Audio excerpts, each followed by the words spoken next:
老田，你快走啊！啊，你先走，我等会儿还要加班。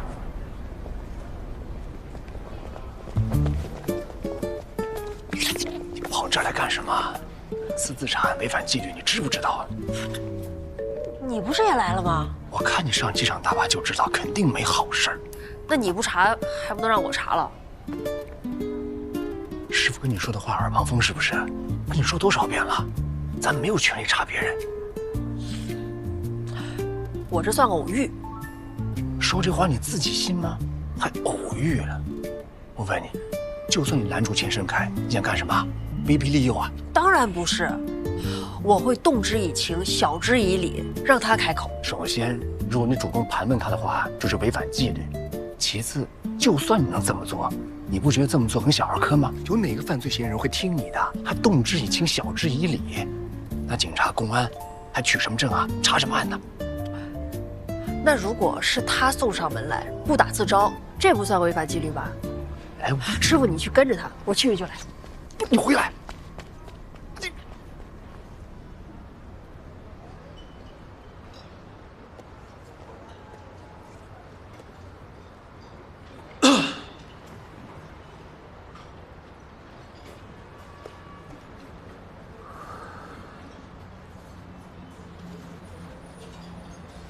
喂，老婆，今天又要加班，我晚点回去，你跟甜甜别等我了。宵夜想吃什么？我给你带。嗯，好，那我先挂了，拜拜。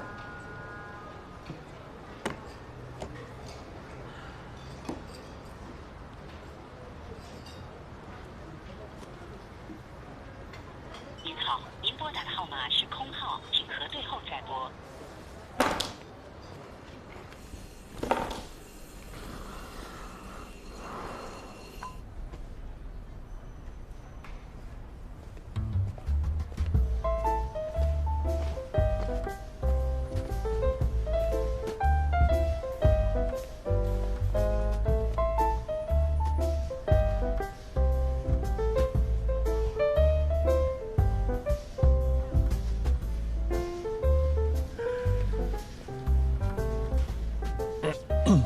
哎，这儿。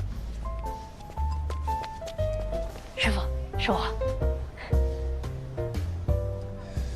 你穿成这个样子，你是担心钱盛凯他关注不到你是不是？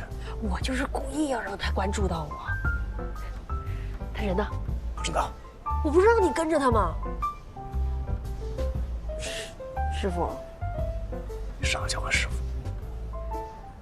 对不起，着急了。回忆一下啊，他下楼的时候什么都没拿，是吧？跟同事打招呼的时候，他指了下上边。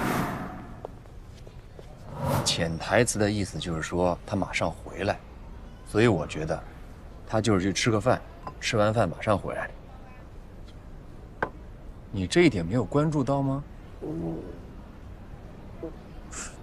师傅，你这百步识人的本事可得赶紧教我了，我怎么什么都看不到？行了，说说吧，穿成这个样子，准备怎么干呢？我裹得这么严实，是因为钱盛凯在机场见过我，我不能让他认出来嘛。然后呢，怎么办？我怎么说你就怎么配合，好吗？嗯。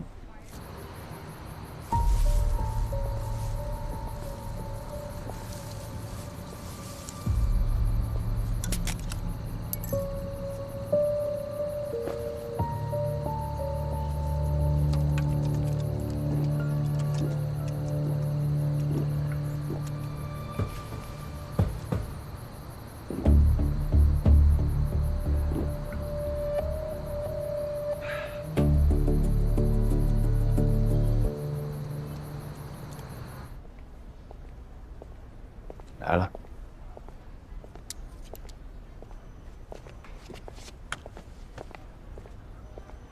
すみません。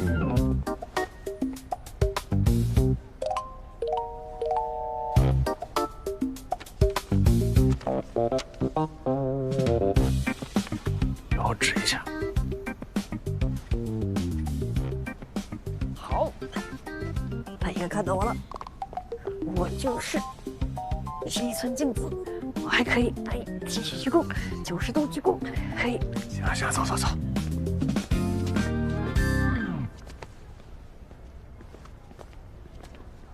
你是怎么想到这办法的？钱盛凯有着一份收入不错又体面的本职工作，所以他不同于那些职业走私分子。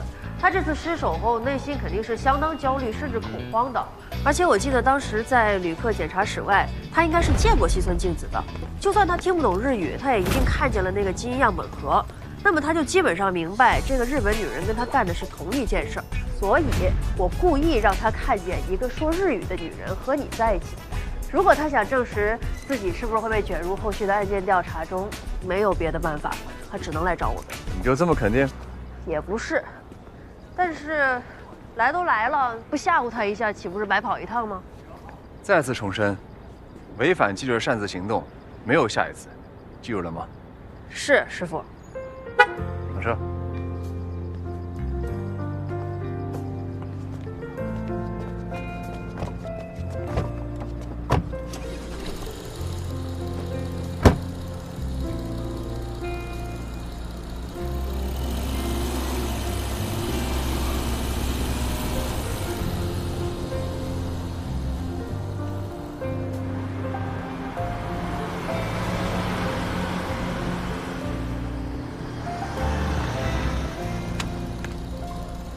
谢谢师傅，那我走了。不客气，拜拜。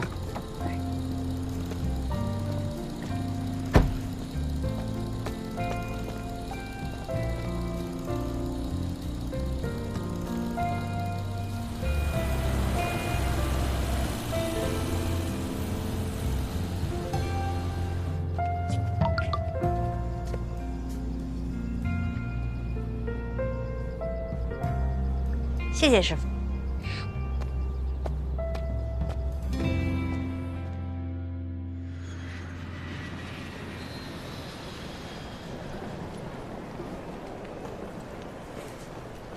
昨儿给你留的题解出来了吗？小黄花，哎，老伙计提醒啊，博文都难住了。我跟你说啊，你师傅就印证了那句话：话少的男人都是狠角色啊。哎，不服再来啊！你看这个，行行头。哦，好，没事。他俩玩什么呢？哎呀，可无聊了那游戏，他们每次搬前搬后都喜欢玩这个。说是呢，有一张图片，你盖住图片上的一角，然后猜后面的东西是什么。这游戏啊，还是你师傅发明的。我师傅发明的。嗯，听着挺有意思的，我去看看。特无聊。哎，干啥呀，大姐？算我一个呗。不是，我说你们玩的游戏带我一个呗。你确定你要玩吗？来真的？来真的呀。那来呗。没问题啊。反正咱科呀，所有人都得会玩。你师傅研究的，这什么？蝴蝶。哎呀，没那么简单，要精确到产地和品种。3、产地2、1，光明女神闪蝶，产于南美亚马逊流域。正确。还来吗？我不怕被虐，被虐才能进步嘛。来，像你师傅啊，别着急。老火昨天出的一道题，连博文都难住了。这个什么？小黄花。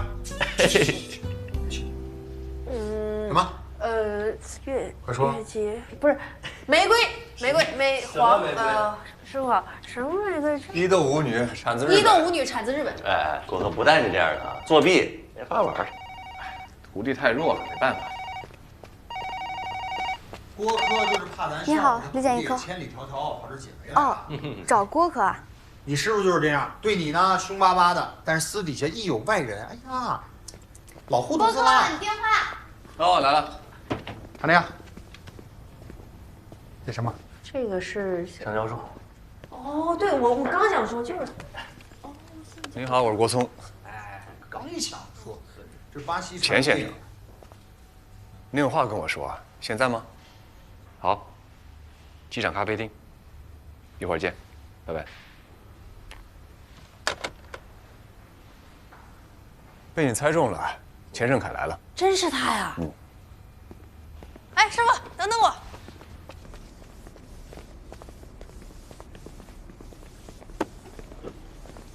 哎，郭科长，不好意思啊，我老是忘记放牌子。没事，下回记得啊，万一有旅客滑倒就不好了。啊，一定一定，谢谢啊。没事没事。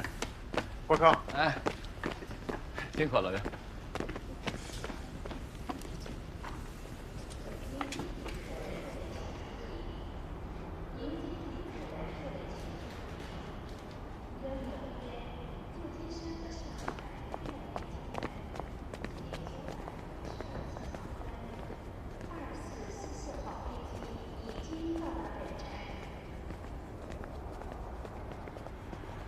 郭科长，田先生，你好。你好。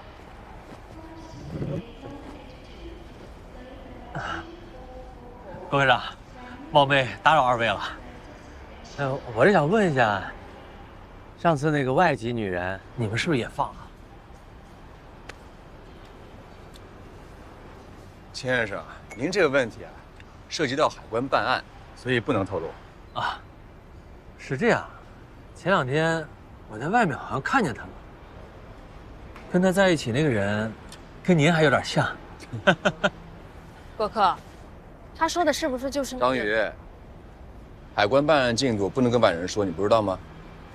郭科长，我怎么算是外人呢？钱先生，我记得您说之前您买那个保温杯是在路边随手买的，您不知道里面有夹层，也不知道夹层里面装一些东西，是吧？所以啊，目前这个阶段，对于案件来说，你确实是外人。当然了，随着案件深入，证据越来越多，那就不好说了，你说呢？我就是想了解一下办案进度，毕竟我也是当事者嘛。办案进度呢，确实无可奉告。但是有2句话怎么说来着？坦白从宽，抗拒从严，戴罪立功，从轻处罚。钱先生，如果您是被人利用，那就没必要替对方隐瞒。其实那个外籍旅客，张宇啊，我说话你听不进去是不是？哎呦，师傅，我看钱先生也是有意配合，咱们就给他一个机会嘛。是这样的，钱先生，如果你能把事情都说出来，那就好办了。这件事情其实你是毫不知情，被人指使的，对吗？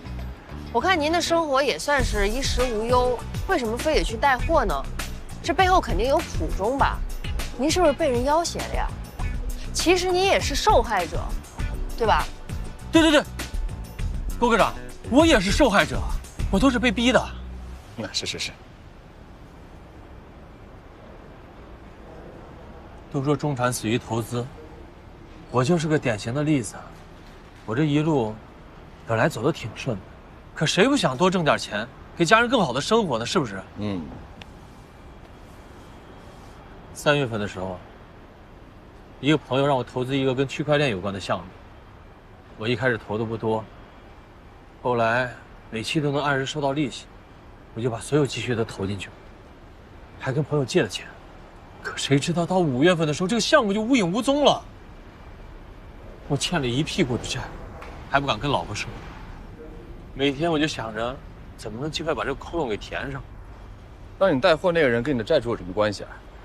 没有关系的，那个人是上个月通过网络找上我的，但是他好像特别了解我，特别知道我需要什么。带一个杯子就给2万块。这我哪忍得住啊！哎，但是郭科长，我发誓啊，我真的就以为就是个普通的杯子，我就相当于是被一个黑心老板雇佣了，给他们做临时工，收钱按照他们的吩咐我走了一趟，结果飞机都没上，就让你们给摁了。你在哪儿取的保温杯啊？这个。都那么久，我都忘了。钱先生，我知道你在说假话，你现在可以走了。不是郭科长，你现在可以走了。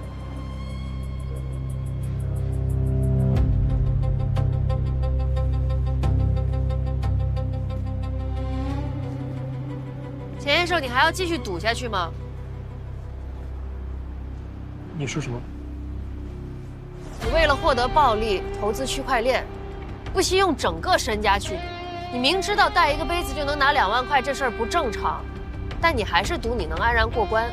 现在你还要赌，你赌我们找不到艄公，这样你就能全身而退是吗？但是我告诉你啊，钱先生，所有的赌徒都只会有一个结局，那就是输，输到一无所有。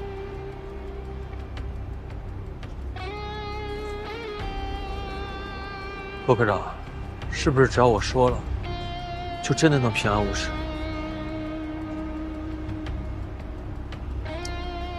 钱先生，其实刚才我们就说过了，我们愿意相信你是受害者，所以你只要把真相说出来，其实你是有机会。我说，我答应带货以后，接到一个电话，然后我开车去了明镜路的一个小巷子，但是没见到人。去的时候，钱已经放在垃圾桶里了。杯子跟行李箱是当天早上在一辆车的后备箱里拿的。所有的步骤和说辞都是打印好的，上面还提示我看完之后要把它烧掉。在机场的时候，我收到一张照片，照片上是这位女士。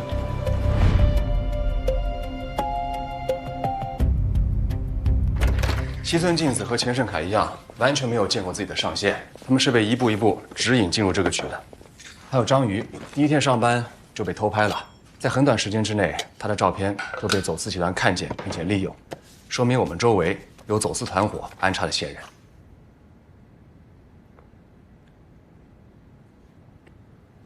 机场有上万名工作人员，有很多部门的工作区域和我们是有交集的。报告，报告，前副馆长，郭科，娃娃又出现了。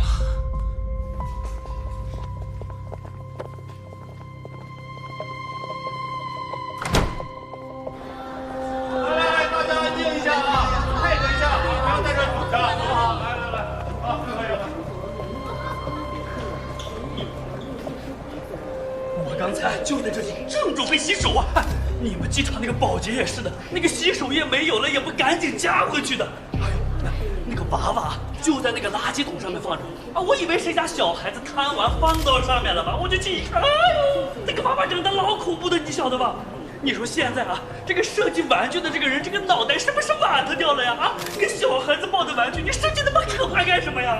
哦呦，吓死个人了！哎，我正在那洗着，可突然间就叫了起来，哎呦！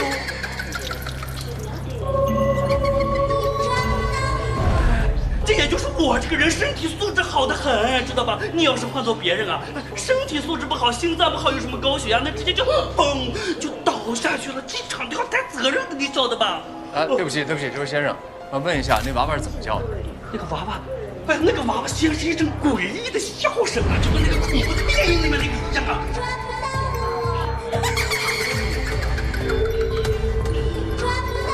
哎呀，哪个电影我记不得了嘛。反正肯定是做了那个变声处理，就是把那个声音做得很诡异，那个娃娃那个声音，感觉说了有个5、6遍的样子，然后又开始笑啊！我一看，这不就是恶作剧吗？给一个兄弟吓的呀，那得尿到裤子边上去了，我就赶紧跑掉，我就赶紧给你们打电话，现场也让我保护起来了。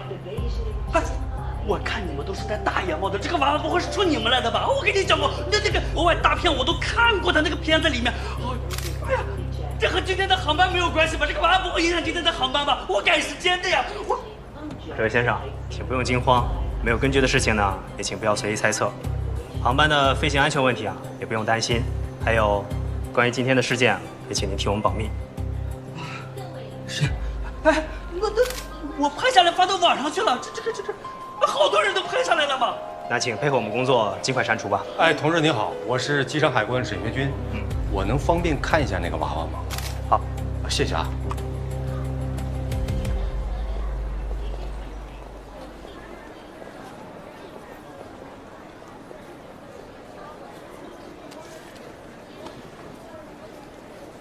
这个娃娃背后粘着一个老人机，应该是设置了闹铃，铃声就是那个童声。哎，同志，麻烦您再把正面给我们看一下。这两个娃娃呢，我是在网上查过，他们的胸针很明显是之后别上的，样子很像咱们海关官徽里商神赫尔墨斯的权杖。好，谢谢。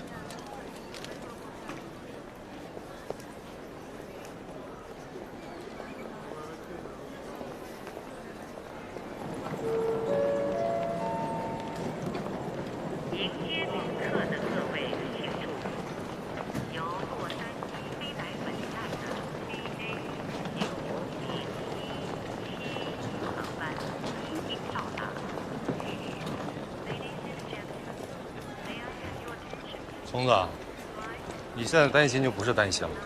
这个娃娃的出现，就证明基因案与易集团有密切的联系。难道说，这个易集团真的要死而复燃？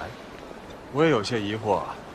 同样都是娃娃，但3年前的娃娃是在易集团行动之前出现的，挑衅的味道非常浓；而现在的娃娃是行动之后出现的，而且是行动失败之后，所以非常令人费解。要是走私不成，制造恐慌来恶心咱们。哎，老刘，过客，哎，辛苦啊！哎，应该的，我这有点着急，我先走了啊。嗯，毕竟都是娃娃，就算再恐怖的话，引起恐慌的面积也就这么大。走私集团行动如此缜密，那么无聊且没有意义的事情，他们应该不会做的。还有一点很让人费解，之前都是涉及毒品，而现在是血液基因样本，所以这些娃娃应该是有另外一个含义，但不是挑衅，应该是预警。这个娃娃的案件细节，知情人一直是严格控制的。那这个放娃娃的，一定和3年前有联系。他的动机是什么？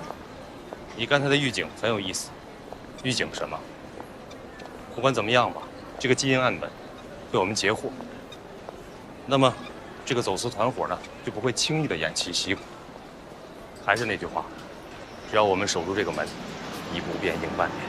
你回去，给医科的同志开个会，传达一下。我呢，马上上报，通知其他同志注意一下。是。当个里个里个隆的咚咚里个咚里个咚嘚儿咚嘚咚隆咚隆咚里个隆的咚，当当当里当当当里个隆的咚。这个大半年的时间啊，SARS 一集团在咱们这儿是干一票折一票，干一票折一票，还露出了很多的马脚。最终在上级的指挥下，我们是直接摸到了他们老巢，给他们端了个底儿朝天。但很奇怪啊，他们一直在闯咱们科，还提前用娃娃当提示，这不是等着被抓吗？这不符合犯罪心理啊！不是那电影里边总有那些犯罪分子喜欢挑衅警察吗？我觉得这个 E 集团这帮人啊，执着。图什么呢？那些犯罪分子的目的是为了走私，又不是为了较劲。如果说医科是块硬骨头，那他们应该绕开这块骨头才对啊。心理学上说啊，从哪里跌倒就从哪里爬起，这种行为其实并不常见，尤其是对犯罪分子来说。那所以呢，你觉得是为什么呀？我只是猜测，师傅。没关系啊，说来听听。首先我觉得，E 集团不会局限在只有医科当班时才实施走私行为，在其他时间段肯定也是同时进行的。但是，只有走私案件将要发生在医科，那些娃娃才会出现。也就是说，会不会有人是在用这些娃娃帮助医科把这些案件建立起联系呢？从某种程度上来说，这个人其实也帮助了海关捣毁犯罪集团呢。哎，别说章鱼这个脑洞开的可以啊！你的意思就是说，他们之间出现了内鬼，良心放线了，有人？大宇啊，你稍等，让他把话说完。所以有没有一种可能，过去的那些娃娃不是挑衅，而是预警？不无道理。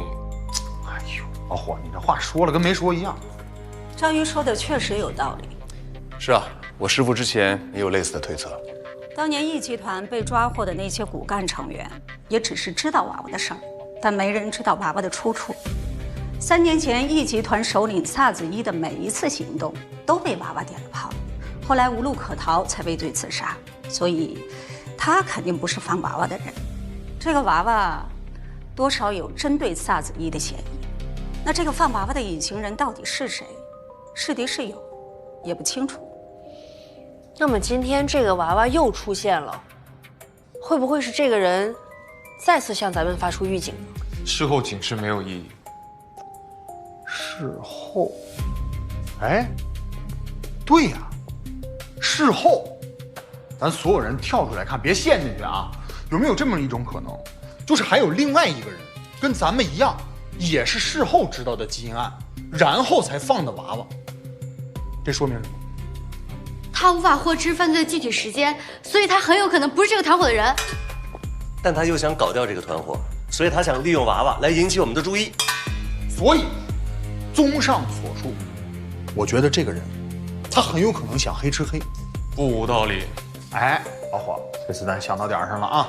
无论之前和现在是否是同一个人，既然他已经出手了，就一定会有新的动作。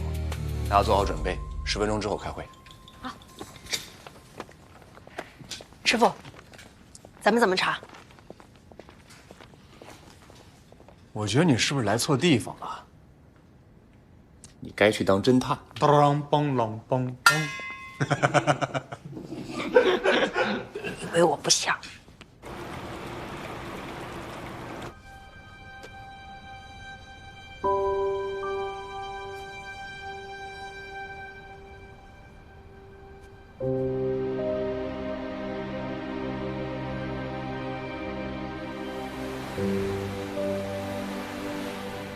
子怡，我一定能找到那个凶手。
老家伙，想他了。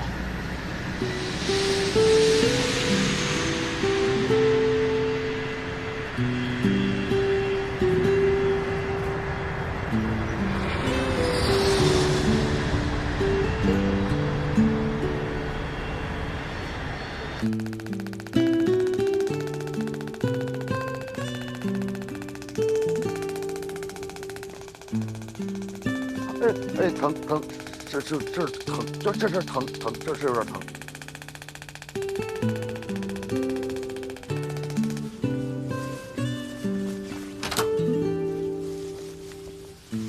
师傅，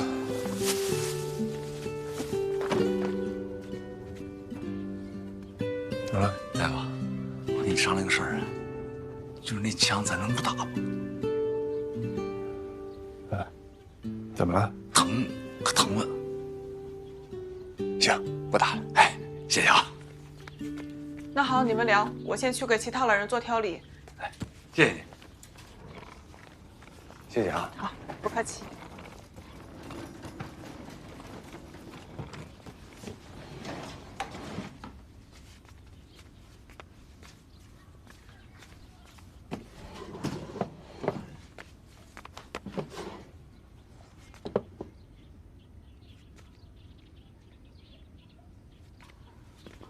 小宋，我笔记本呢？笔记本放在桌上，我天天找的那个，这个桌上。在这。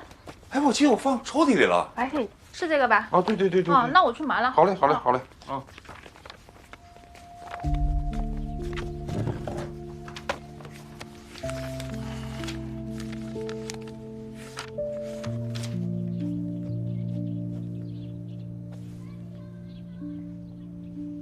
你怎么来了？本来姜师傅也来看您的，但是他上有老下有小的，身不由己，他给我拿点钱，说是买点吃的给您带过来。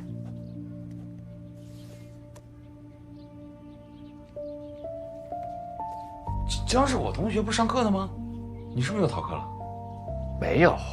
哎呦，郭总啊，我跟你说多少遍，这出任培训班就这么1个月，你又是零基础，你再不努力的话，你怎么跟那些海关院校毕业的学生比啊？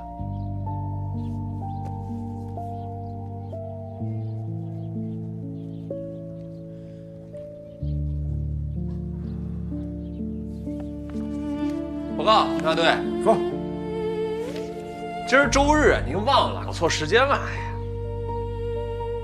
周日啊！周日我让你们练习百步诗人，你跑这儿干什么来？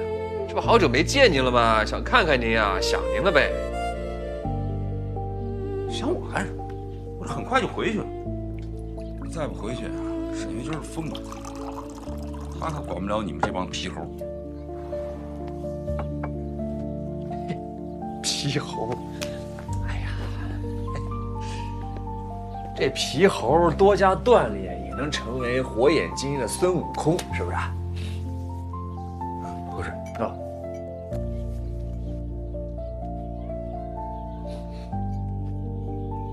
你看师傅，这外面空气可好了，带您出去透透风。哎，师傅，跟管理请假了吗？请假了，真请了，真请了。走，是。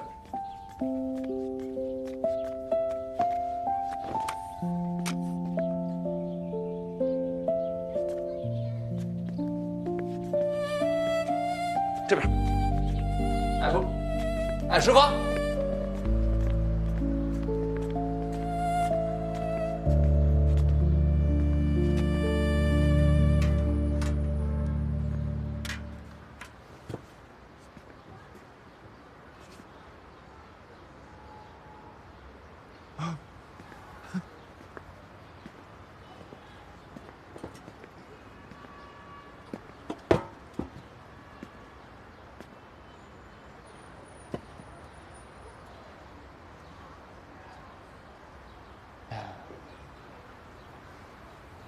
跟你说个事儿，师傅，我也做师傅了，收了个女徒弟。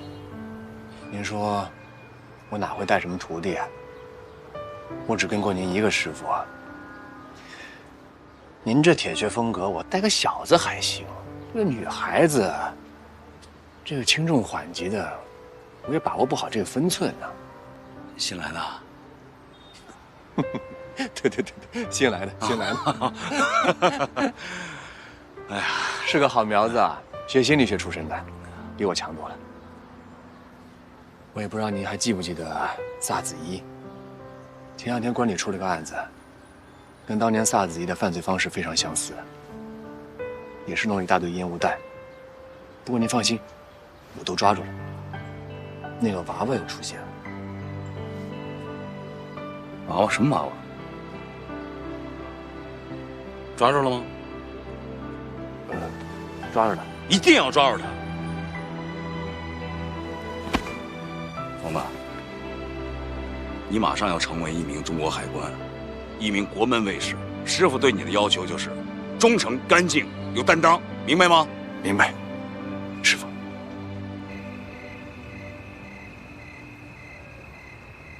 老陈啊，你又在找什么？哎，9点了。松儿，来正好，你帮我个忙。我这个笔记本找不到了，我现在有个重要的事情要记一下。今天早上不是给你了吗？在这啊，是这个吧？哎，不是那个，不是这个笔记本，就是有好多类笔记本在一块儿。我记，哎，你知道我平时有写日记的习惯，但我现在就想不起来放哪儿了。哎，是不是这个？这好多本子，是这个吗？嗯，你们看，中国，就是这个。哎呦，你说我这脑，我跟你说，小宋，这些啊都是我平时的工作日记，还有我的学习笔记，可以说我这一生全写在这里面了。这个包是你当时带过来的啊，然后我看你放那一直没动，所以我就给你收起来了。嗨，我说，谢谢你，谢谢你。好，我先走了啊。好啊，拜拜。谢谢你，小宋。不客气。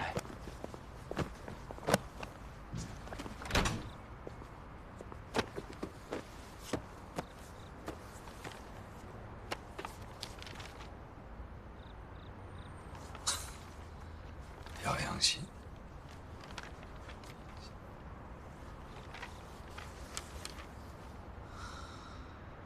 在高原站岗侵蚀并不算辛苦，除了初期高原反应带来的剧烈头痛，其他的还算正常，一切都很和平，就是孤独。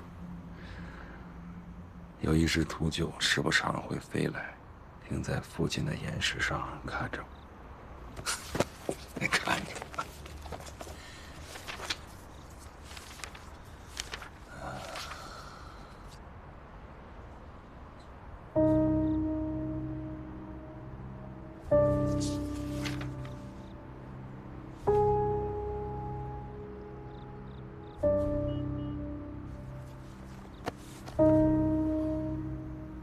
娃娃，一起的。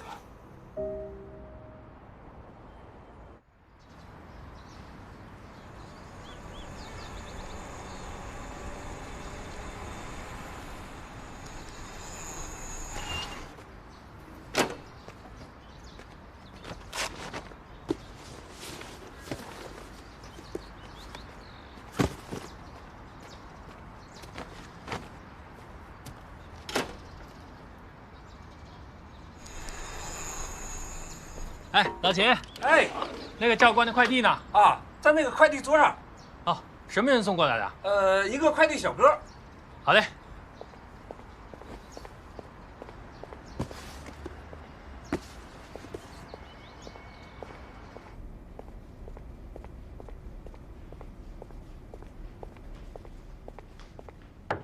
进。教官，您的快递到了。快递？我没有接到快递电话呀，是不是打到办公室去了？没有，是门卫打电话让我过去拿的，上面写着赵馆长收。那门卫有没有说是什么人送的？问过了，就是普通的快递小哥。好，我知道了，放下吧。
这个是今天早上寄到我这儿的，跟娃娃一起的还有这个。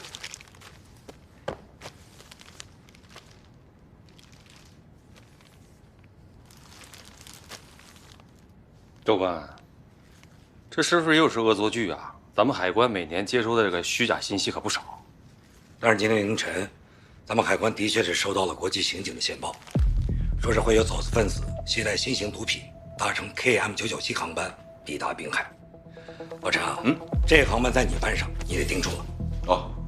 哦，这娃娃，公安那边查过吗？查了，这娃娃不常见，是从日本进口的，也不便宜。公安正在协同有关部门查询购买信息。啊，另外，快递小哥那里也没有什么有用的信息，包裹先是放在快递柜里，快递柜的监控遭到破坏，然后才由快递小哥送过来的。电话号码和下单信息是虚假的，我估计应该是从网络上购买的。这个人处心积虑地隐藏自己的信息，把娃娃邮过来，我觉得不像是个恶作剧的人。你看啊，又把这个毒品2个字用红色标记出来，这会不会是隐藏了什么信息呢？也许就是强调了。不可能，就这么几个字，你全写成红色不就完了吗？而且这个人做事比较缜密，他的行动应该是都是设计好的。难道说就是跟红色有关？馆长，我个人觉得有可能。今天入境轨检处是你们2个当班，咱们啊，宁可信其有，不可信其无。告诉同志们，让他们加强检查力度。是。